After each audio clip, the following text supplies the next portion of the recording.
Hello everyone, कैसे हैं आप? एकदम बढ़िया। आप ऐसे ही हंसते मुस्कुराते रहिए और हाँ, पढ़ाई भी करते रहिए।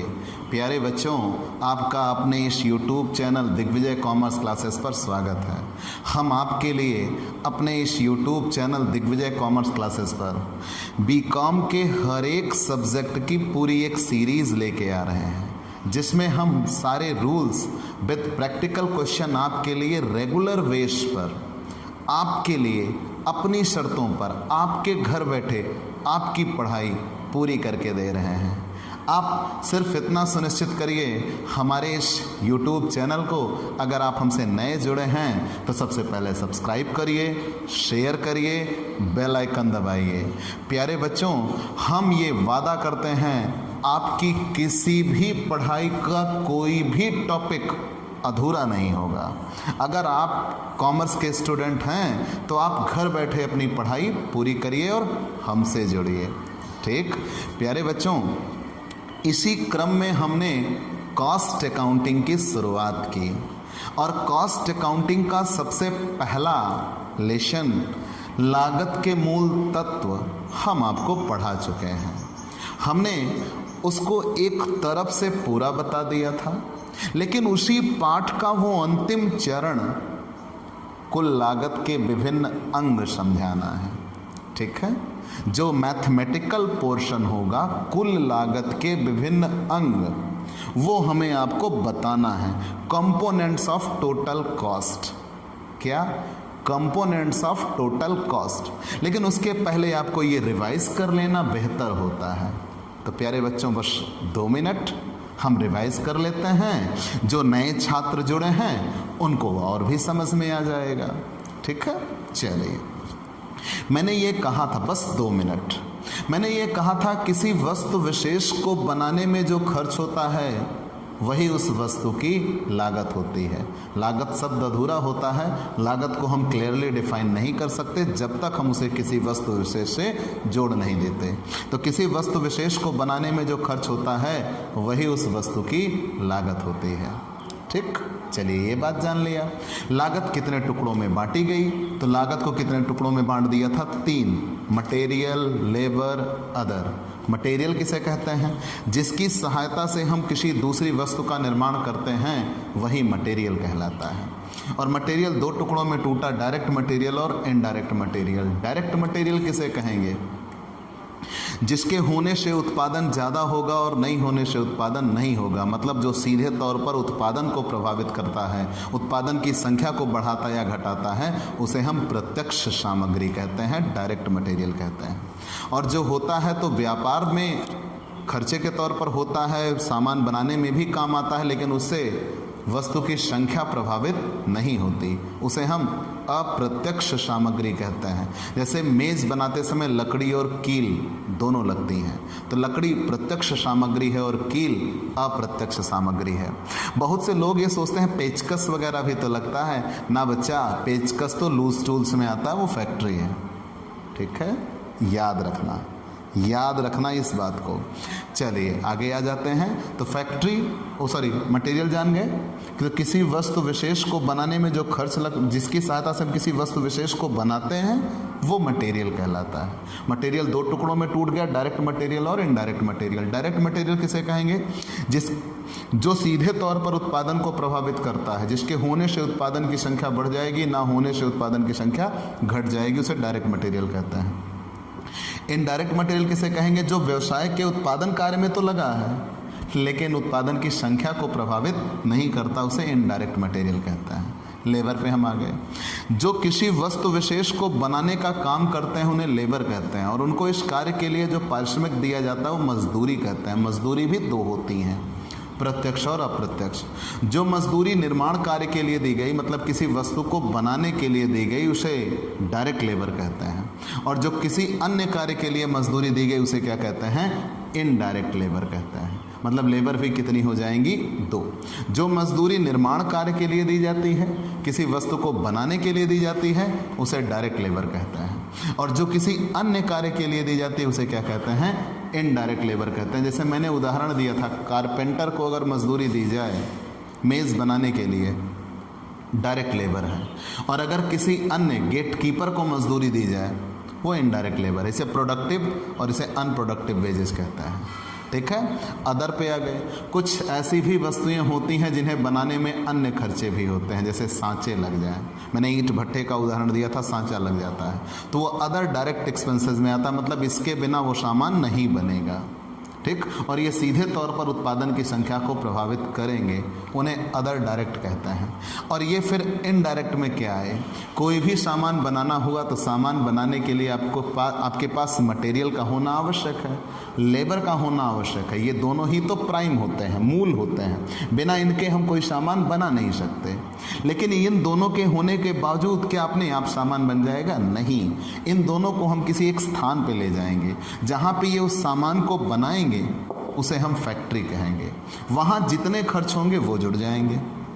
फैक्ट्री पे जितने खर्च होंगे XYZ सारे खर्चे यहाँ जोड़ दिए जाएंगे। जैसे मैंने बताया था, किराया हुआ, फिर उसके बाद टैक्स भी आ जाता है, डिप्रिसिएशन ऑन मशीनरी आ जाएगा, लूज टूल्स आ जाएगा, बिजली, पानी और फैक्ट्री मैनेजर का जो वेतन वगैरह होगा, ये चीज़ें इसमें आ जाएंगी। ठीक है, अब यहाँ पे सामान बन जाता है, लेकिन अब उसका एक हिसाब किताब होगा। कानूनी खर्चे होंगे, जनरल खर्चे होंगे, प्रशासनिक खर्चे होंगे, वो सारे जहाँ पे स्टेशनरी वगैरह होगी ऑफिस पे, तो ऑफिस में उनका पूरा हिसाब किताब भी रखा जाता है। तो ऑफिस के पूरे खर्चे यहाँ कर दिए जाते हैं, वो ऑफिस ऑन कास्ट होता है।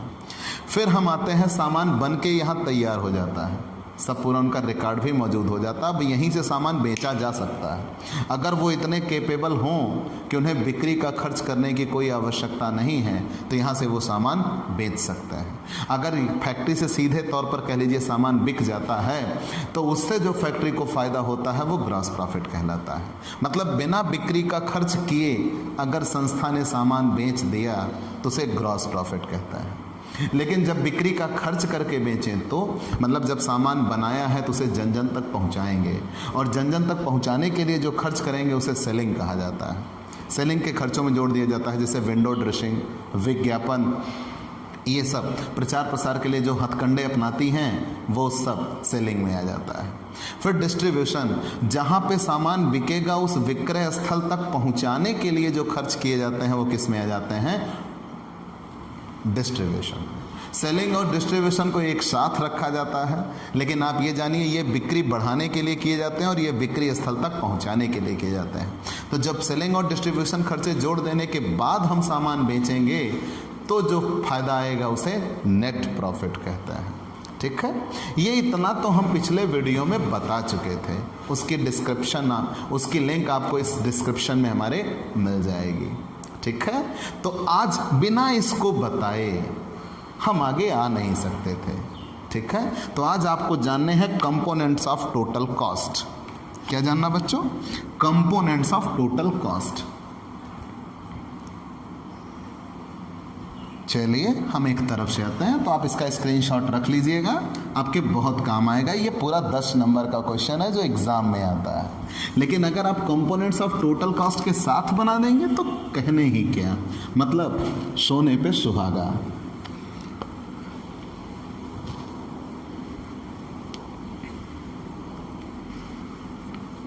प्यारे बच्चों, आप ये जानिए कि आपके लिए ये पूरे कॉस्ट अकाउंट का आधार है यूनिट कॉस्टिंग। इकाई लागत एक ऐसा पाठ है जो पूरी कॉस्ट अकाउंट में हर जगह आता है, और इकाई लागत पाठ का आधार है elements of cost and components of total cost. मतलब ये कह लें कि हमने कॉस्ट अकाउंट की आत्मा जानी है, तो आप बिल्कुल भी अतिशयोक्ति नहीं होगी। तो मैंने कहा है ना, आप पूरा वीडियो देखिए।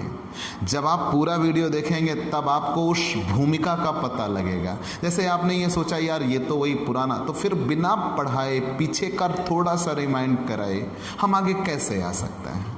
ठीक बच्चों, तो चलिए, हमने कहा ना हम आपको बिल्कुल क्लासरूम और ऑफलाइन पढ़ाई देंगे जो आपकी शर्तों पर आपके अनुसार पूरी होगी।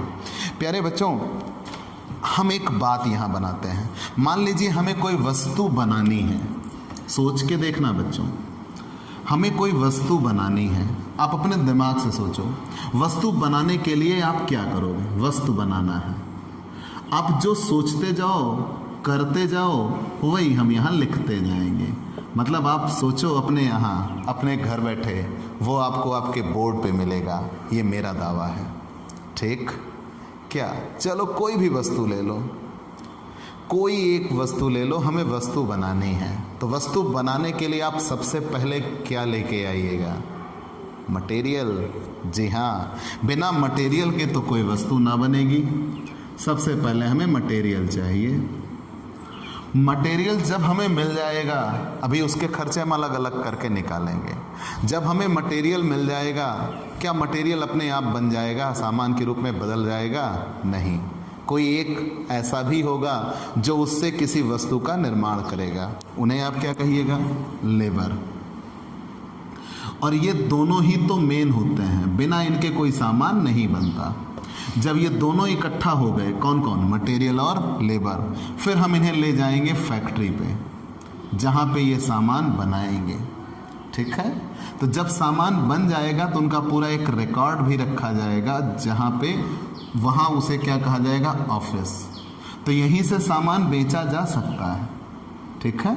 लेकिन हम चाहें तो सेलिंग और डिस्ट्रीब्यूशन का भी खर्च करेंगे, और सेलिंग और डिस्ट्रीब्यूशन का भी खर्च करके तब सामान को बेचेंगे। ठीक है? तब जो निकल के आएगा उसे क्या कहा जाएगा? Selling price. और सेलिंग प्राइस के बीच में फिर क्या निकल के आ जाना है? प्रॉफिट। चलिए, वो अलग बात है, लेकिन इतना आप जानते रहिए। ध्यान देना बच्चों, मैंने ये कहा ना कि आप सोचते जाओ, हम आपको यहाँ बोर्ड पे लिखते जाएंगे। ठीक? हमने ये डिसाइड किया कि हमें कोई वस्तु बनानी है, तो वस्तु बनाने के लिए सबसे पहले क्या चाहिए? मटेरियल। बिना मटेरियल के तो वस्तु नहीं बनेगी भाई। अगर मटेरियल है, बहुत है, तो हमें लेबर चाहिए जो उस पर उस वस्तु का निर्माण कार्य करेंगे। लेबर भी है हमारे पास, एक स्थान चाहिए जहाँ पे सामान बनेगा, उसे फैक्ट्री कहेंगे। स्थान भी है तो इनका एक जगह हिसाब किताब रखा जाएगा, पूरा रिकॉर्ड मौजूद होगा, वो ऑफिस होगा। फिर सामान बन गया तो इसको बेचने की व्यवस्था की जाएगी, तो वो किस में आ जाएगा? सेलिंग और डिस्ट्रीब्यूशन में। और यही सारे स्टेप जो हमारे दिमाग में बने, उसी से कंपोनेंट्स ऑफ टोटल कॉस्ट आएगा। तो सबसे पहले हम आ जाते हैं प्यारे बच्चों, मूल लागत मेन कंपोनेंट होता है। ठीक है? लेकिन आप एक चीज़ जान लीजिए, मटेरियल के खर्चे जान लीजिए। ठीक है? एक चीज़ आप जान लीजिए, मटेरियल के खर्चे, तब आपको समझाने में शायद मुझे और आनंद आएगा। ठीक है? मटेरियल, मैंने इस किताब में आपसे कहा है कि जहाँ कहीं भी आपको, अभी तक अकाउंट्स पढ़ते थे तो अकाउंट्स का मतलब ही बनता था डेबिट और क्रेडिट। इस पूरी किताब में मैंने कहा है कि आपको डेबिट और क्रेडिट नहीं मिलेगा। अभी तक अकाउंट्स का मतलब ही होता था डेबिट और क्रेडिट, लेकिन इस पूरी किताब में कहीं भी डेबिट और क्रेडिट नहीं है। जिस किसी कार्य से आपकी कॉस्ट बढ़े, आप उसे जोड़ दो, और जिसकी वजह से आपकी कॉस्ट घटे, उसे माइनस कर दो। सिर्फ यही इतना आपको करना है। तो मटेरियल में भी वही आप सोच लेके आइए, वही आप सोच लेके आइए, तब आप मटेरियल की लागत बता लेंगे। मैं सही मायनों में आपको कॉस्ट ऑफ मटेरियल कंज्यूम्ड बता रहा हूँ। कॉस्ट ऑफ मटेरियल कंज्यूम्ड मतलब प्रयुक्त सामग्री की लागत। अभी आप इसे कंपोनेंट्स ऑफ टोटल कॉस्ट नहीं कहेंगे। ठीक? तो मतलब अभी मैं बताना चाह रहा हूँ कि आपको मटेरियल कंज्यूम कैसे आएगा, कि जो सामान हम बनाएंगे, उस सामान को बनाने के लिए जो मटेरियल लगा वो कितने का लगा। ठीक है? जो सामान हम बनाएंगे, उस सामान को बनाने के लिए जो मटेरियल लगा वो कितने का लगा, उसे कॉस्ट ऑफ मटेरियल कंज्यूम्ड कहा जाएगा। ठीक है? प्यारे बच्चों, आप एक तरफ से जान लीजिए, मैंने आपसे ये कहा, जड़ से सोचना। हमें कोई सामान बनाना है, तो सामान बनाने के लिए क्या? सबसे पहले क्या? मटेरियल। ठीक है? फिर लेबर, फिर फैक्ट्री, फिर ऑफिस, फिर सेलिंग एंड डिस्ट्रीब्यूशन। तो मटेरियल लाए ना, कितने का? तो इस बात का जवाब देने के लिए हमें क्या होगा? कॉस्ट ऑफ मटेरियल कंज्यूम जानना होगा। कॉस्ट ऑफ मटेरियल कंज्यूम कैसे मिलेगा? तो प्यारे बच्चों, कोई भी उत्पादक अगर उत्पादन की शुरुआत करता है तो हो सकता है कुछ मटेरियल उसके पास पहले से हो, मतलब जो उसके पास पहले से रखा हुआ है, opening stock of raw material, जिसकी सहायता से वो सामान बनाता है। Opening stock of raw material, कुछ सामान उसके पास पहले से रखा हुआ है जिसे उसने अपने उत्पादन कार्य में लगाना सुनिश्चित किया, तो opening stock of raw material. तो जितने का उसके पास ओपनिंग स्टॉक होगा वो रख देगा, नहीं हुआ तो आगे बढ़ो। इस पूरी किताब की यही विशेषता है, जो चीज़ मिली ठीक, जो ना मिली आगे बढ़ो, ढूंढने का प्रयास नहीं होगा। तो मान लीजिए कोई भी व्यक्ति अगर शुरुआत करता है तो कुछ सामान उसके पास होगा, उसे वो यहाँ रख देगा, opening stock of raw material. कुछ वो बाहर से लेके आएगा, जितना वो बाहर से खरीद के लाएगा उससे लागत क्या हो जाएगी? बढ़ जाएगी, परचेज ऑफ रॉ मटेरियल। अगर वो बाहर से सामान खरीद के ले आता है उत्पादन के लिए तो परचेज ऑफ रॉ मटेरियल कहेंगे और उससे लागत बढ़ेगी, तुरंत हमने जोड़ दिया। अगर आप सामान खरीदने के लिए बाहर जा रहे हो तो रास्ते में भाड़ा लग सकता है, क्या उस भाड़ा के लग जाने से फ्रेट या इनवर्ड आपकी लागत बढ़ रही है कि घट रही है? आप 500 रुपये का सामान लाने के लिए गए, जब सामान लेके आ रहे हो 500 का, रास्ते में आपको भाड़ा भी देना पड़ गया 200 रुपये, तो आप उस सामान की वास्तविक कीमत कितनी बताइएगा? 700 रुपये। मतलब अगर भाड़ा लगता है तो भाड़ा भी इसमें क्या किया जाएगा? जोड़ दिया जाएगा, उससे कॉस्ट बढ़ जाती है, कैरियर्स इनवर्ड। कंफर्म? मान लीजिए आप सामान लाने के लिए जा रहे हो, ध्यान देना परचेज की बात हुई, मैंने कहा कुछ सामान आपके पास पहले से होगा, जितना आपके पास पहले से है उसे ओपनिंग स्टॉक बोल दिया, रख लिया। फिर कुछ सामान आप बाहर से खरीद के लाइएगा, जब आप बाहर से खरीद के लाइएगा तभी आपका उत्पादन पूरा होगा, अन्यथा आपका उत्पादन नहीं होगा। ठीक है, तो जब आप बाहर से खरीद के लेके आएंगे तो जितने का खरीद के ले आएंगे उससे लागत आपकी बढ़ रही है, जोड़ दिया। फिर आप क्या करेंगे? भाड़ा भी लग जाएगा, जब खरीदने जाइएगा तो वो भी जोड़ दिया जाएगा, उससे कॉस्ट बढ़ गई। कुछ सामान मान लीजिए आप खरीदने जाते हो, रास्ते में कहीं चुंगी वगैरह लग जाती है, तो अब चुंगी किसे कहते हैं बच्चों? जानते होंगे आप, ऑक्ट्रॉय ड्यूटी। कुछ ऐसे सरकारी निर्माण कार्य होते हैं, जैसे आप मान लीजिए कोई पुल वगैरह बना और उसका निर्माण कार्य सरकार ने कराया, तो उसकी लागत वसूलने के लिए सरकार चुंगी लगाती है। जब तक उसकी लागत वसूल नहीं लेती तब तक वहाँ से गुजरने वाले वाहनों से पैसे लिए जाते हैं। तो आपका वाहन उधर से गुजरा तो आपसे पैसे लिए गए, तो वो भी तो आपकी उसी कॉस्ट में जुड़ जाएगा। ना लेना होता सामान तो आप उधर जाते क्यों, ना उधर जाते तो आपके खर्चे पड़ते क्यों, इसलिए लागत को उसमें आप क्या कर देंगे? जोड़ देंगे, ऑक्ट्रॉय ड्यूटी। कुछ सामान ऐसे भी होते हैं, जैसे मान लीजिए, तो इसमें तो टोल टैक्स वगैरह भी आप शामिल कर सकते हो। कुछ सामान ऐसे होते हैं जो विदेशों से खरीदे जाते हैं, अगर विदेशों से खरीदे गए तो विदेशों आप सीमा शुल्क चुकाएंगे, कस्टम ड्यूटी। कस्टम ड्यूटी भी इसमें क्या कर दिया जाएगा? जोड़ दिया जाएगा।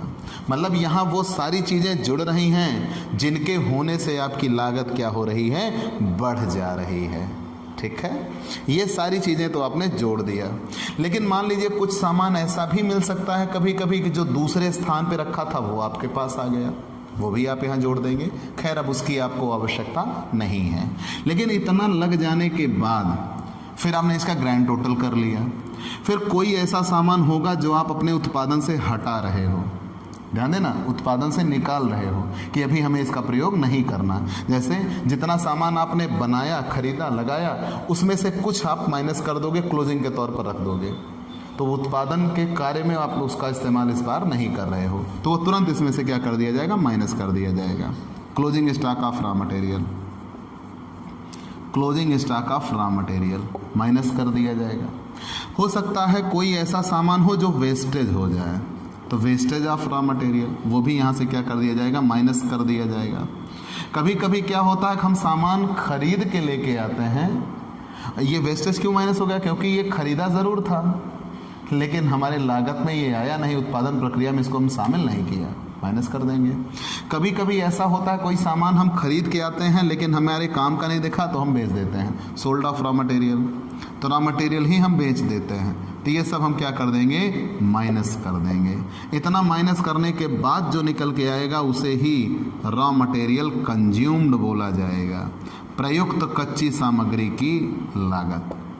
ठीक है बच्चों, ये आप जरूर पढ़ लीजिएगा। मैंने आपसे ये कहा है कि आपके लिए कॉस्ट अकाउंटिंग की आधारशिला है यूनिट कॉस्टिंग, और यूनिट कॉस्टिंग के लिए आधार है एलिमेंट्स ऑफ कास्ट, क्योंकि कोई भी सामान आपको बनाना ही है, इस पूरी किताब की विशेषता। और सामान बनाना है तो सामान बनाने के लिए सबसे पहले क्या लगेगा, मटेरियल। अब आप एक कीवर्ड से याद कर लीजिए, किसी भी सामान को बनाने के लिए जितने खर्चे लगे आपको पढ़ के ये लगे हाँ ये वो है जिससे कॉस्ट बढ़ी, जोड़ दो, और अगर आपको ये लगे हाँ ये वो है जिससे कॉस्ट घटी, माइनस कर दो, बस इतना ही काम करना है। ठीक है, आगे बढ़ते हैं। अब हम आते हैं components of total cost. Components of total cost या कंपोनेंट्स ऑफ कास्ट कह लीजिए, कंपोनेंट्स ऑफ टोटल कॉस्ट कह लीजिए, बातें एक ही हैं बच्चों, हम टोटल कॉस्ट शब्द ही इस्तेमाल कर रहे हैं। Components of total cost, components of total cost.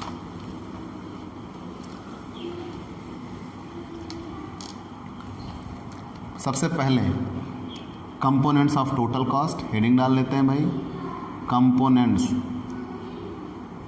Of total cost, components of total cost. सबसे पहला प्राइम कॉस्ट,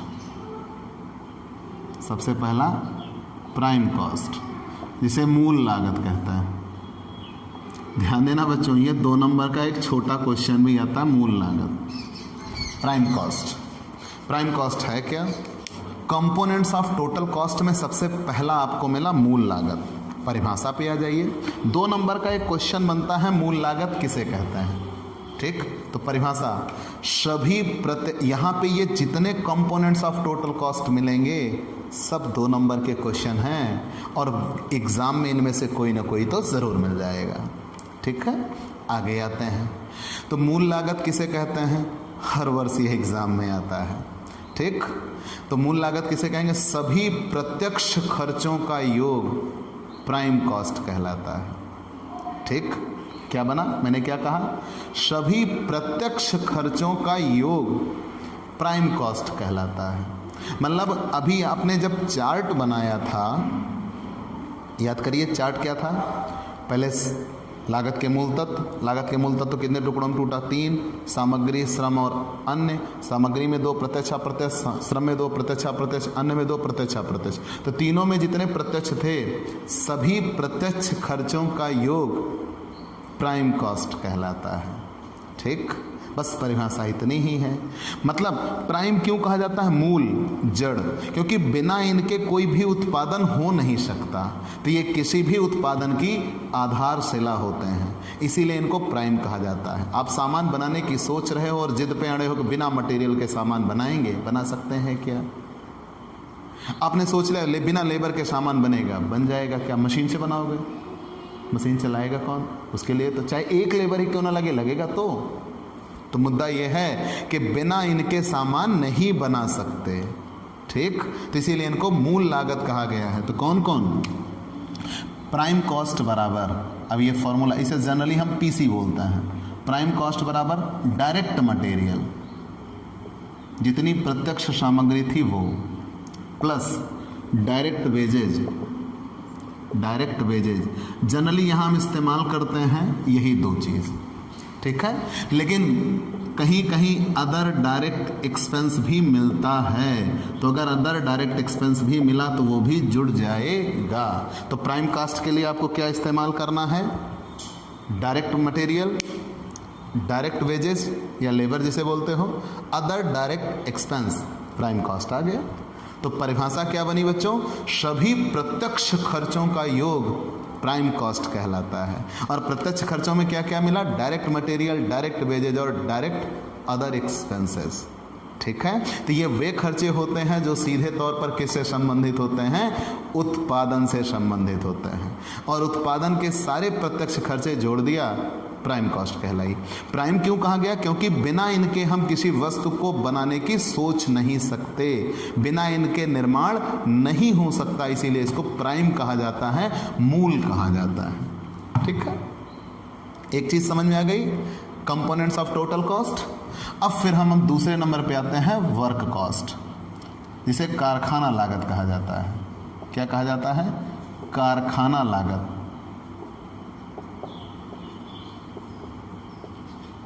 ये वर्क कॉस्ट कहां से आएगी बच्चों, वर्क कॉस्ट 2 नंबर में ये भी पूछा जाता है।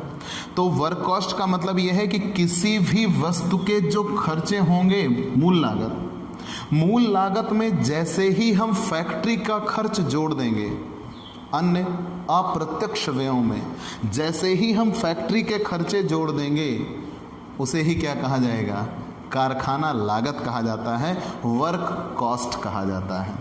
ध्यान देना बच्चों, मैंने क्या कहा, वर्क कॉस्ट बराबर, इसका दूसरा नाम है फैक्ट्री कॉस्ट। ठीक है, वर्क कॉस्ट या इसे ही फैक्ट्री कॉस्ट कहते हैं, नहीं तो कहीं फैक्ट्री कॉस्ट लिखा हो और आप कहिए कि सर नहीं ये नहीं बताया था, दोनों एक ही चीज़ है। तो वर्क कॉस्ट बराबर सूत्र क्या बनेगा, प्राइम कॉस्ट। चूंकि मैंने कहा है ना, एक आधारशिला होगा दूसरे के लिए, बिना पहले के दूसरा नहीं मिल सकता, तो प्राइम कॉस्ट। उसी प्राइम कॉस्ट को लेके हम कहाँ जाएंगे, मटेरियल और मजदूर दोनों को हम लेके कहाँ जाएंगे, फैक्ट्री। तो फैक्ट्री पे जितने खर्च होंगे वो यहाँ जुड़ जाएंगे, फैक्ट्री एक्सपेंसेस, जितने भी कारखाने के व्यय होंगे। अब एक बात और बच्चों, ये कारखाना उपरिव्यय है, ध्यान देना। जब अभी आप यहाँ पे चार्ट बनाए थे, ये चार्ट बनाए थे ना, यहाँ मटेरियल था, यहाँ वेजेस था, यहाँ अदर था। अदर में 2 था, यहाँ डायरेक्ट और यहाँ इनडायरेक्ट। जो इनडायरेक्ट था उसको कितने टुकड़ों में तोड़ा था, 4, फैक्ट्री, ऑफिस, सेलिंग और डिस्ट्रीब्यूशन। तो ये जो है ये उपरिव्यय है। उपरिव्यय किन्हें कहा जाता है, किसी मद विशेष पर होने वाला खर्च, उसका उपरिव्यय कहलाता है, ओवरहेड कहलाता है।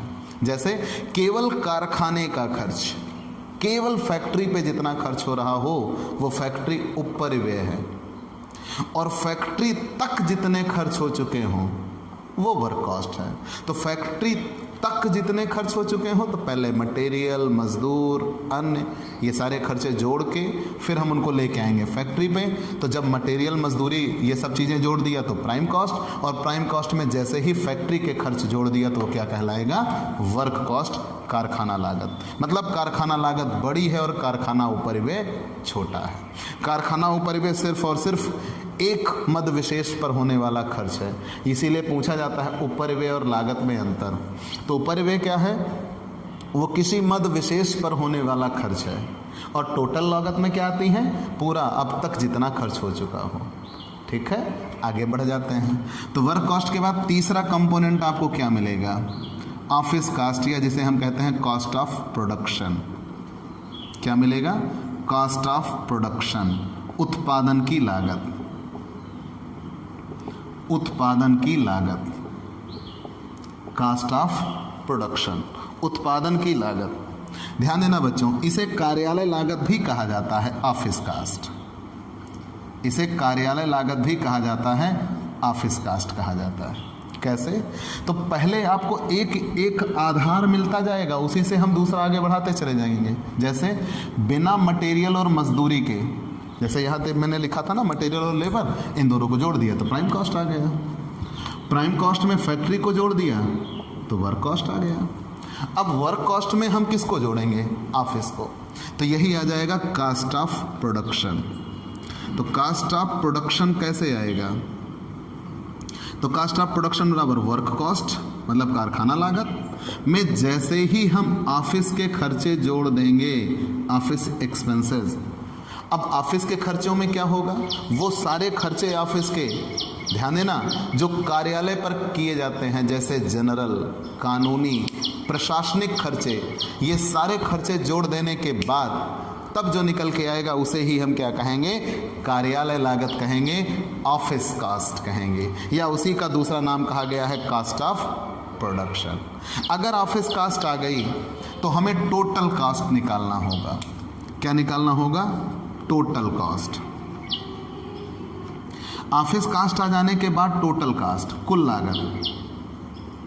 कुल लागत कब आएगी? ध्यान देना, ऑफिस कॉस्ट आ जाने के बाद हमें क्या निकालना होगा? कुल लागत। तो कुल लागत कब आएगी? जब आ गया आपका कॉस्ट ऑफ प्रोडक्शन। ओहो, ऐसे लिखे, टोटल कॉस्ट बराबर कॉस्ट ऑफ प्रोडक्शन, कुल लागत मिल गया ना। कॉस्ट ऑफ प्रोडक्शन ये उत्पादन की कुल लागत। भाई एक के सहायता से दूसरा निकालेंगे, बिना प्राइम कॉस्ट के वर्क कॉस्ट नहीं आएगी, बिना वर्क कॉस्ट के कॉस्ट ऑफ प्रोडक्शन नहीं आएगा, बिना कॉस्ट ऑफ प्रोडक्शन के टोटल कॉस्ट नहीं आएगा। तो एक एक स्टेप आगे बढ़ते जाएंगे। आपने सबसे पहले मटेरियल से शुरुआत की, मटेरियल लेबर दोनों को लेके चले गए, मूल थे, जोड़ दिया तो प्राइम कॉस्ट कहलाए, मूल लागत। प्राइम कॉस्ट में फैक्ट्री जोड़ दिया, वर्क कॉस्ट में ऑफिस जोड़ दिया, कॉस्ट ऑफ प्रोडक्शन। अब कॉस्ट ऑफ प्रोडक्शन में सेलिंग एंड डिस्ट्रीब्यूशन जोड़ देंगे, सेलिंग एंड डिस्ट्रीब्यूशन एक्सपेंसेस। जैसे ही विक्रय और वितरण में जोड़ देंगे तो क्या निकल के आ जाएगा? Total cost. ध्यान देना, यहाँ पे मैंने कहा था ना, आप दिमाग में बात लिखो, हम बताते चलते हैं। मटेरियल मजदूरी दोनों मिल गया प्राइम कॉस्ट, फैक्ट्री जुड़ गया वर्क कॉस्ट, ऑफिस जुड़ गया कॉस्ट ऑफ प्रोडक्शन, और कॉस्ट ऑफ प्रोडक्शन में सेलिंग और डिस्ट्रीब्यूशन जुड़ गया तो टोटल कॉस्ट। और अगर यहाँ से सामान बेच दिया जाए तो सेलिंग प्राइस, तो यहाँ बीच में क्या होगा? प्रॉफिट। ठीक है, तो टोटल कॉस्ट आ जाने के बाद जब सामान को बेचा जाएगा तो उसे ही क्या कहते हैं? प्रॉफिट कहते हैं। लेकिन सेलिंग प्राइस अब आपको निकालना होगा। ठीक है, तो पांचवा कंपोनेंट से क्या मिलेगा आपको? Selling price. ध्यान देना बच्चों, पांचवा कंपोनेंट से आपको क्या मिलेगा? सेलिंग प्राइस, विक्रय मूल्य। सेलिंग प्राइस, विक्रय मूल्य। विक्रय मूल्य, विक्रय मूल्य कैसे मिलेगा? विक्रय मूल्य, तो यहां अभी आप सेलिंग प्राइस बराबर सामान कब बेचिएगा? सामान बन चुका है तो उस पर जितनी लागत आई है वो, और लागत से आप ज़्यादा लेंगे तो वही आपके लिए क्या कहलाएगा? प्रॉफिट। जैसे ही टोटल कॉस्ट में आप प्रॉफिट जोड़ देंगे तो क्या निकल के आ जाएगा? सेलिंग प्राइस आ जाएगा। ठीक है बच्चों, यहाँ तक कहीं कोई दिक्कत हो तो बता दीजिएगा, नहीं आगे बढ़ते हैं। अब अगर इतना आपने जान लिया, एक एक स्टेप वाइज स्टेप हम आगे बढ़े हैं। ठीक है, तो हमने ये कहा कि अगर कहीं कोई वस्तु बनानी है तो सबसे पहले मटेरियल लेबर जोड़ दिया प्राइम कॉस्ट, फैक्ट्री जोड़ देंगे वर्क कॉस्ट, ऑफिस जोड़ देंगे कॉस्ट ऑफ प्रोडक्शन, सेलिंग जोड़ देंगे टोटल कॉस्ट। लेकिन मैंने अभी आपसे ये कहा था यहाँ पे सामान बन जाता है, यहाँ से भी सामान सीधे बेचा जा सकता है। तो अगर सामान कॉस्ट ऑफ प्रोडक्शन के बाद ही डायरेक्ट बेच दिया जाए, ठीक है, कॉस्ट ऑफ प्रोडक्शन के बाद ही डायरेक्ट बेच दिया जाए, या एक चीज़ और कंपोनेंट्स आता है कॉस्ट ऑफ गुड्स सोल्ड। ठीक है, तो अगर ऑफिस के बाद से ही सामान बेच दिया जाए, ऑफिस के बाद से ही सामान बेच दिया जाए, तब जो प्रॉफिट होगा उसे ग्रॉस प्रॉफिट कहते हैं। तो एक कंपोनेंट्स और आपको सीखना है, ग्रॉस प्रॉफिट, सकल लाभ। क्या सीखना है? सकल लाभ। सकल लाभ क्या है? यहाँ तक तो क्लियर हो चुका होगा बच्चों। ये जो प्रॉफिट था ये नेट प्रॉफिट है, मतलब सारे खर्चे हो जाने के बाद जो आप कमाते हो वो आपका नेट प्रॉफिट कहलाता है। लेकिन अगर यहाँ सकल लाभ क्या होता है? जो कुछ खर्चे, मतलब सेलिंग का खर्च होने के पहले जो कमाते हैं वो। तो कैसे? तो यहाँ पे सेलिंग प्राइस, सेलिंग प्राइस, पहले ग्रॉस प्रॉफिट आप लिख रहे हो, ग्रॉस प्रॉफिट बराबर, ग्रॉस प्रॉफिट बराबर selling price minus cost of goods sold. कि अगर कॉस्ट ऑफ गुड्स सोल्ड है, बेचे जा सकने वाले माल की लागत, तो कॉस्ट ऑफ गुड्स सोल्ड को घटा देंगे, किसमें से? सेलिंग प्राइस से घटा देंगे, तब जो प्रॉफिट आएगा उसे आप क्या कहिएगा? ग्रॉस प्रॉफिट कहिएगा। ठीक है, फिर से जानते रहिए। अब यहाँ मैं एक एक स्टेप में आपको बताऊं, जैसे मटेरियल में मजदूरी जुड़ रही है तो क्या आया? Prime cost. प्राइम कॉस्ट में फैक्ट्री जुड़ रहा है तो क्या आया? Work cost. वर्क कॉस्ट में ऑफिस जुड़ रहा है तो क्या आया? Cost of production. अब अगर कॉस्ट ऑफ प्रोडक्शन आ चुका है तो कॉस्ट ऑफ प्रोडक्शन से ही सामान बेचा जा सकता है, सेलिंग प्राइस। तो अगर यहाँ से बेच दिया गया तो वो क्या बन जाएगा, ग्रॉस प्रॉफिट। लेकिन कॉस्ट ऑफ प्रोडक्शन के बाद भी सामान को बेचा जा सकता है, वो तो ठीक है। अगर कॉस्ट ऑफ प्रोडक्शन के आगे हम सामान में सेलिंग का खर्च करके बेचें तो तब उसे टोटल कॉस्ट कहेंगे, और वहाँ से जब बेचेंगे तब जो निकल के आएगा वो क्या कहलाएगा, नेट प्रॉफिट। दोनों में ये अंतर होता है कि कॉस्ट ऑफ गुड्स सोल्ड के बाद भी सामान बेचा जा सकता है। तो ग्रॉस प्रॉफिट बराबर सूत्र क्या होगा, selling price minus cost of goods sold. इतना तो आपने जान लिया होगा। लेकिन अब इतना आपने जान लिया तो यहाँ ये कॉस्ट ऑफ गुड्स सोल्ड नहीं मिला था, वो भी जान लीजिए। कॉस्ट ऑफ गुड्स सोल्ड वो यहाँ निकाला जाता है बच्चों, कॉस्ट ऑफ प्रोडक्शन के बाद, ठीक है, कॉस्ट ऑफ गुड्स सोल्ड। और ये हमेशा नहीं यूज होगा, कभी कभी यूज होगा, तो इसलिए आप इसको अलग से जानते हैं। तो जब कॉस्ट ऑफ प्रोडक्शन आ जाए, कॉस्ट ऑफ गुड्स सोल्ड हम निकालना है। कॉस्ट ऑफ गुड्स सोल्ड बेचे जा सकने वाले माल की लागत। तो जब कॉस्ट ऑफ प्रोडक्शन आ जाए तो कॉस्ट ऑफ प्रोडक्शन में add opening stock of finished goods. कोई ऐसा माल जो बन के तैयार है जिसे बेचना है, तो opening stock of finished goods बेचे जा सकने वाले माल का प्रारंभिक रहतिया जोड़ देंगे और closing stock of finished goods घटा देंगे। Closing stock of finished goods घटा देंगे, जो निकल के आएगा उसे ही कॉस्ट ऑफ गुड्स सोल्ड कहा जाएगा। जो निकल के आएगा उसे ही कॉस्ट ऑफ गुड्स सोल्ड कहा जाएगा, ठीक है। लेकिन इतना आप जानते रहिए, आपको स्टेप वाइज स्टेप क्या क्या मिला आप स्क्रीनशॉट ले लीजिए। हम एक समरी में आते हैं, ठीक है। आपने चलिए एक समरी में आते हैं तो आपको बेहतर तरीके से और समझ में आ जाएगा, ठीक। चलिए बच्चों, तो सबसे पहले यहाँ आप कंपोनेंट्स ऑफ टोटल कॉस्ट पे हो ना, इधर आइए। सबसे पहले आपने सामान बनाने के लिए क्या लिया, मटेरियल। मटेरियल डायरेक्ट मटेरियल था, वेजेज दोनों जोड़ दिया, क्या मिल गया, प्राइम कॉस्ट, मूल लागत, ठीक है। इतना तो आप अक्षरशः याद कर चुके होंगे। प्राइम कॉस्ट में जैसे ही हम फैक्ट्री का खर्च जोड़े, फैक्ट्री ऑन कॉस्ट, जो निकल के आया उसे हम वर्क कॉस्ट कहेंगे, ठीक है। अब वर्क कॉस्ट में जैसे ही हम ऑफिस के खर्चे जोड़ेंगे, ऑफिस के खर्चे, उसे हम कॉस्ट ऑफ प्रोडक्शन कहेंगे। यहाँ तक तो कहीं कोई दिक्कत नहीं थी, यहाँ से भी सामान बेचा जा सकता है। लेकिन हो सकता है ओपनिंग स्टॉक दिया हो, तो अगर opening stock of finished goods दिया है तो opening stock of finished goods जोड़ देंगे, closing stock of finished goods घटा देंगे, closing stock of finished goods घटा देंगे। तो जब इतना कर देंगे तो उसे कहेंगे cost of goods sold, cost of goods sold. और यहाँ पर सेलिंग के खर्चे जोड़े जाएंगे, selling and distribution expenses, selling and distribution. तो जब सेलिंग एंड डिस्ट्रीब्यूशन जोड़ दिया तब उसे जो निकल के आएगा क्या कहेंगे, टोटल कॉस्ट। और टोटल कॉस्ट आ जाने के बाद जब इसे बेचेंगे तो प्रॉफिट लेके बेचेंगे तो वही क्या कहलाएगा, सेलिंग प्राइस। लेकिन ध्यान देना बच्चों, ये जो प्रॉफिट होगा टोटल कॉस्ट के बाद जब प्रॉफिट होगा तो उसे नेट प्रॉफिट बोलते हैं। और अगर यहीं से सामान सीधे बेच दिया जाए तो इसे जो बोलेंगे क्या बोलेंगे, ग्रॉस प्रॉफिट बोलेंगे। लेकिन जब कंपोनेंट्स आप दिखाइएगा तो कैसे दिखाइएगा, सबसे पहले प्राइम कॉस्ट, फिर वर्क कॉस्ट, फिर कॉस्ट ऑफ प्रोडक्शन या ऑफिस कॉस्ट, फिर आप दिखाइएगा टोटल कॉस्ट, फिर आप दिखाइएगा प्रॉफिट मतलब सेलिंग प्राइस, प्रॉफिट, ठीक है। इतना आपको ये क्लास कैसी लगी हमें ज़रूर बताइएगा। और वहीं पे अब ये सब 2-2 नंबर के क्वेश्चन है, हो सकता है आपसे प्राइम कॉस्ट पूछ लिया जाए, हो सकता है आपसे वर्क कॉस्ट पूछ लिया जाए। तो प्राइम कॉस्ट किसे कहेंगे, सभी प्रत्यक्ष खर्चों का ये प्राइम कॉस्ट कहलाता है। प्राइम कॉस्ट में जैसे ही हम कारखाना के खर्चे जोड़ देते हैं वर्क कॉस्ट कहलाता है। वर्क कॉस्ट में जैसे ही हम ऑफिस के खर्चे जोड़ देते हैं कॉस्ट ऑफ प्रोडक्शन कहलाता है।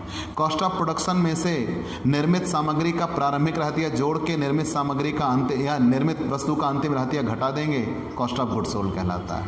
और कॉस्ट ऑफ गुड्स सोल्ड में जैसे ही हम बिक्री के खर्चे जोड़ देंगे टोटल कॉस्ट कहलाती है। और टोटल कॉस्ट में जैसे ही प्रॉफिट जोड़ देंगे सेलिंग प्राइस कहलाता है। कंफर्म? आपको ये क्लास कैसी लगी हमें ज़रूर बताइएगा। आपके लाइक और कमेंट का इंतज़ार रहेगा। आप हमसे पेड क्लास लीजिए बच्चों।